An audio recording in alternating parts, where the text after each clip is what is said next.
آداب عرض ہے ہمارا ایشیا کے اس خاندیز بلیٹن میں میں ذکی صدیقی آپ کا استقبال کرتا ہوں۔ ناظرین، پیش ہیں آج کی خبریں۔ اعلان کے مطابق جلگاؤں میں 5 جولائی کو وقف ترمیمی قانون کے خلاف ایک شاندار جلسہ عام منعقد ہوا، جس میں مقرر خصوصی مسلم پرسنل لاء بورڈ کے جنرل سیکرٹری مولانا عمرین نے کہا کہ ہمیں اپنی جانوں کا نذرانہ دینا منظور ہے، مگر وقف کا یہ کالا قانون ہرگز منظور نہیں۔ جبکہ ضلع جلگاؤں کے شعلہ بیان مقرر مفتی ہارون ندوی نے کہا، شہادت کے حوالے سے ظلم کو برداشت کرنے کی بجائے شہادت کو ترجیح دینا بہتر ہے۔ جلگاؤں سے صلاح الدین ادیب کی رپورٹ۔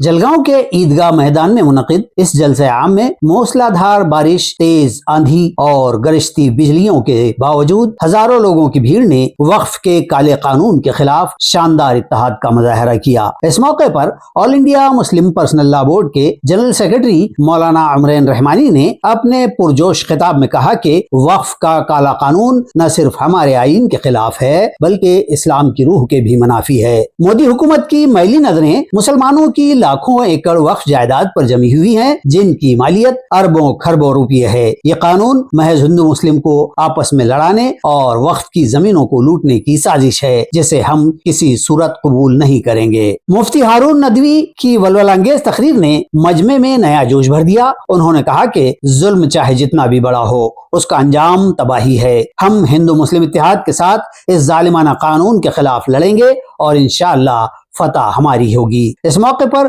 چرچ کے فادر اور کانگریسی لیڈر ویجو مہاجن نے بھی حکومت کی لڑاؤ اور حکومت کرو پالیسی کے خلاف سخت مذمت کی۔ انہوں نے کہا کہ وقف بورڈ میں ہندو ممبران کی کوئی ضرورت نہیں ہے، یہ صرف ایک بہانہ ہے وقف جائیدادوں پر قبضہ کرنے کا۔ ہم ہندو اور ہماری کانگریس پارٹی مظلوم مسلمانوں کے ساتھ کھڑے ہیں۔ یہ اجتماع وقف کوآرڈینیشن کمیٹی جلگاؤں کی میزبانی میں منعقد ہوا، جس کی قیادت مفتی محمد ہارون ندوی اور ڈاکٹر عبدالکریم سالار نے کی۔ عبدالکریم سالار نے عوام کا شکریہ ادا کرتے ہوئے کہا کہ یہ تحریک پرامن انداز میں جاری ہی رہے گی اور جب تک حکومت کا یہ کالا قانون واپس نہیں ہوتا تب تک ہماری جدوجہد جاری رہے گی۔ اس جلسہ عام کے دیگر مقررین میں جماعت اسلامی کے سہیل امیر، اہل سنت والجماعت کے سید ایاز علی، سماجی کارکن اعجاز ملک اور دیگر شامل تھے۔ جلسے میں ضلع جلگاؤں کے تمام چھوٹے بڑے قصبات، گاؤں اور شہروں سے ہزاروں کی تعداد میں عوام نے شرکت کی اور وقف ترمیمی قانون کی مذمت کرتے ہوئے اس قانون کو فوری واپس لینے کا مطالبہ کیا۔ جلسے کے اختتام پر مفتی ہارون ندوی نے جذباتی انداز میں تمام کا شکریہ ادا کیا اور کہا کہ ہم ظلم کے خلاف آواز بلند کرتے رہیں گے، جب جب ضرورت ہوگی یہ معاشرہ اسی طرح لبیک کہتا رہے گا۔ مٹی سے ناتا، وطن سے رشتہ، اس سلوگن و عنوان کے تحت جماعت اسلامی ہند کی بچوں کی تنظیم CIO نے شجرکاری مہم کے تحت 25 جون سے 26 جولائی تک ملک بھر میں 10 لاکھ پودے لگانے کا آغاز کر دیا ہے۔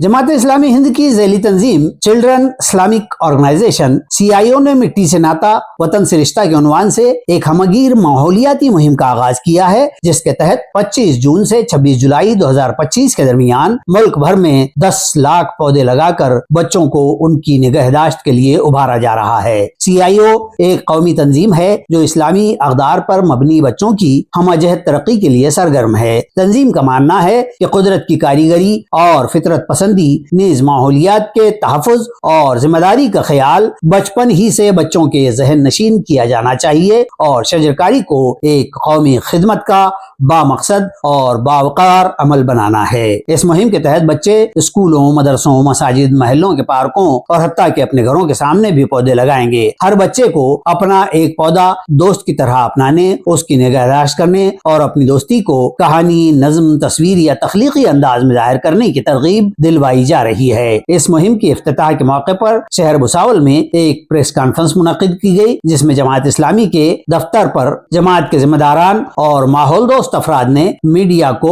مہم کے طریقہ کار اور مقصد سے آگاہ کیا، جبکہ CIO نے تمام طلبہ، اساتذہ، والدین، اسکول انتظامیہ اور مذہبی رہنماؤں سے پرزور اپیل کی ہے کہ وہ اس مہم میں سرگرمی سے حصہ لیں۔ بھساول سے ہمارا ایشیا کے ضلع نمائندہ صلاح الدین ادیب کی رپورٹ۔ ناظرین، واقعہ کربلا اسلامی تاریخ کا ایک انتہائی سنگین اور اندوہناک واقعہ ہے۔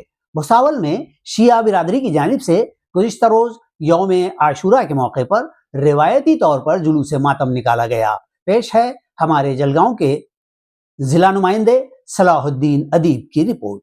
10 محرم کو رونما ہوئے اس دردناک واقعے میں حضرت امام حسین رضی اللہ عنہ اور ان کے ساتھ کے تمام شہدائے کربلا کی یاد کرتے ہوئے بھساول میں بھی شیعہ برادری نے یوم عاشورہ کے موقع پر روایت کے مطابق جلوس ماتم نکالا۔ یہ جلوس شہر کے محمد علی روڈ اسکول نمبر 3 کے پاس سے نکل کر امردیپ چوک، ڈاکٹر بابا صاحب امبیڈکر مجسمہ، گاندھی چوک سے ہوتا ہوا تاپتی ندی پر پہنچا۔ جلوس میں بڑی تعداد میں لوگ شامل ہوئے۔ اس موقع پر پولیس کا بھی سخت بندوبست دیکھا گیا۔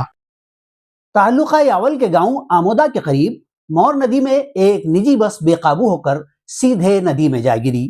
اس حادثے میں بس میں سوار 25 مسافر زخمی ہوئے ہیں۔ اس واقعے کی معلومات کے مطابق MP 099009 نمبر کی یہ لگژری بس اندور سے بھساول کی طرف آ رہی تھی۔ صبح تقریباً 6 بجے کے قریب جب یہ بس آمودہ گاؤں کے قریب مور ندی پر بنے پل سے گزر رہی تھی، اسی دوران بس ڈرائیور کے قابو سے باہر ہو گئی اور سیدھے ندی میں جا گری۔ اس حادثے میں کم و بیش 25 افراد زخمی ہوئے ہیں، جن میں سے کچھ کی حالت تشویشناک بتلائی گئی ہے۔ زخمیوں کو فوری طور پر قریبی پرائیویٹ اسپتال میں داخل کروایا گیا۔ حادثے کی اطلاع ملتے ہی فیض پور پولیس اور قریبی گاؤں کے لوگ موقع پر پہنچے اور زخمیوں کو اسپتال بھجوانے میں مدد کی۔ فیض پور پولیس اسٹیشن میں معاملہ درج کر لیا گیا۔ واضح ہو کہ جائے حادثہ آمودہ گاؤں کے قریب مور ندی پر واقع اس پل کی خستہ حالی اور وہاں ہونے والے مسلسل حادثات کا مسئلہ ایک بار پھر اس حادثے سے زیر بحث آ گیا ہے اور مقامی عوام نے متعلقہ انتظامیہ سے فوری توجہ کا مطالبہ کیا ہے۔